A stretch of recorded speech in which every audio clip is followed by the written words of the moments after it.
Alloh Qur'oni Karimda o'lmaydiganing yo'q deydi. Liboying o'lasan deydi. Lekin qachonligi noma'lumda bolalar. Noma'lum. O'sha jon oladigan farishtaga spiska beriladi, ro'yxat. O'sha ro'yxatdagilar aniq o'ladi. Mana bugun ro'yxatga berilganlar aniq o'ladi. O'lmaslikning iloji yo'q. Spiska berildimi, u bajariladi. Yo'g'ida spiska beriladi, shular yig'ishtirilsin deydi. Ko'chadan bitta yig'ishtirib olib ketadi.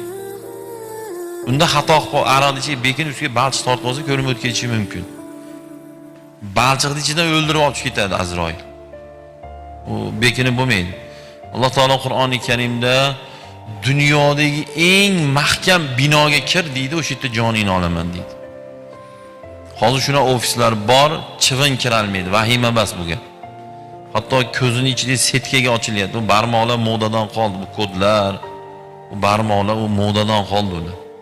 Ko'z ichida setkaga eshik ochiladi, o'zidan boshqa odam kira olmaydi aytgan. Iminni o'sha ofisining ichida Xudo jonini olib ketadi. Xudo ham emas, elchisi bor deydi, jonini olib kel deydi, o'sha yerda jonini olib ketadi. Nima demoqchiman, siz bilan mendan zo'ri ham hamma temada-da. Yana doktorlar o'tiribdi, biz men domla o'tiribman, savdogarlar o'tiribdi. Yana kim endi? Liboy temada zo'ri o'ldi-da. Zo'ri o'ldi. Dunyodagi lider 10 talikka kiradigan yurak doktoriga borib, "Bratan, qachon o'lasan?" deydi.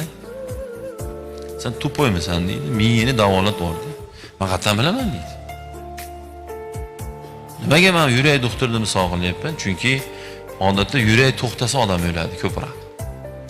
Yurak to'xtaydi, o'ladi-da endi. Nima demoqchiman? O'sha yurak doktori professional yurak haqida endi dissertatsiya yozib tashlab, bu yurakda aqldan kirib bag'dan chiqadigan odam qachon o'lishini bilmayapti.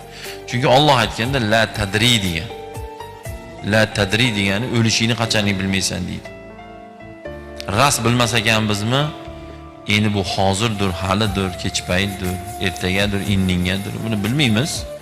Ras shunday bo'lgandan keyin endi bunga doim tayyor yurish kerak. U nima bilan bo'ladi? Ey Xudo, tavba qildim, kechir. Mana gunohdan uzoqda yurish, ibodatda yaxshi yurish, yaxshi ishlarda ustida turish. Tasavvurining qumorga karta chilayotib o'lib qolish bu yomon narsa. Nashani urug'ini teriyatib o'lib qolsa, fohishani uyda o'lib qolsa, yo aroqni quyatib o'lib qolsa, yo urushyatib o'lib qolsa, bu eng oxiri xunuk ishni ustida ketsa bu yomon bo'ladi-da bolalar. Qo'rqib ketadigan narsa bu. To'g'risi odam qo'rqish kerak bu narsadan. Eng har kuni miyada aylanadigan tema shu bo'lishi kerak. Ey Xudo, iymon bilan o'lay, iymon bilan o'lay. Shu tema miyani bir chekkasida tablodan o'tib turishi kerak. Shunda enekin biz yomon ishlarni qilmaydigan odam bo'lamiz. O'limni, do'zaxni, jannatni, Allohni unutamiz, keyin rasvoyimiz chiqadi. Hamma hozir jinoyat, yomon, fahsh, xunuk, harom ishni qilayotgan, sizmi, menmi, kim bo'lishidan qat'iy nazar, shular Xudoni unutganlar, Xudoni tanimaydiganlar. Xudoni tanisak bor-u, ishoning, garantiya bomdodga uxlamaysiz. Men javob beraman shu gapga. Xudoni tanib qoling-da.